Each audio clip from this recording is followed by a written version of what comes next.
एक और आम खबर दें आपको, लाहौर में मोटरसाइकिल चोरी की वारदातों में इजाफा देखा जा रहा है। शिमला पहाड़ी के करीब मोटरसाइकिल चोरी की सीसीटीवी फुटेज मंजर आम पर आ गई है। चोर पार्किंग में खड़ी मोटरसाइकिल को 30 सेकंड में ले उड़ा। चोर पहले से ही पार्किंग में ताक लगाए बैठा हुआ था। लाहौर में मोटरसाइकिल चोरी की वारदातों में इजाफा देखा जा रहा है। शिमला पहाड़ी के करीब मोटरसाइकिल चोरी की सीसीटीवी फुटेज मंजर आम पर आ गई है। चोर पार्किंग में खड़ी मोटरसाइकिल को 30 सेकंड में ले उड़ा। तफसीलात जान लेते हैं जाबिर वकास से। जाबिर, आगाह कीजिएगा। जी बिल्कुल, मोटरसाइकिल की जो चोरी है, गाड़ियों की चोरी है, वो शहर में बढ़ती ही जा रही है। और सीसीटीवी फुटेज में देखा जा सकता है कि शिमला पहाड़ी का ये इलाका है जहाँ पे 30 चोर जो है वो मोटरसाइकिल को चोरी करके फरार हो गया है।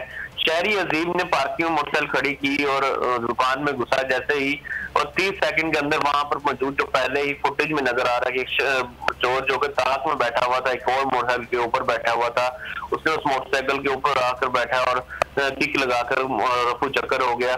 तासरा शहरी ने थाना किला गुजर सिंह में दरख्वास्त जमा करवा दी है, ताहम अभी तक पुलिस मुलजिम को पकड़ने में नाकाम है। जाबिर, बहुत शुक्रिया इन तफसीलात के लिए। सब्सक्राइब करें और बेल दबाएं ताकि कोई खबर रह न जाए।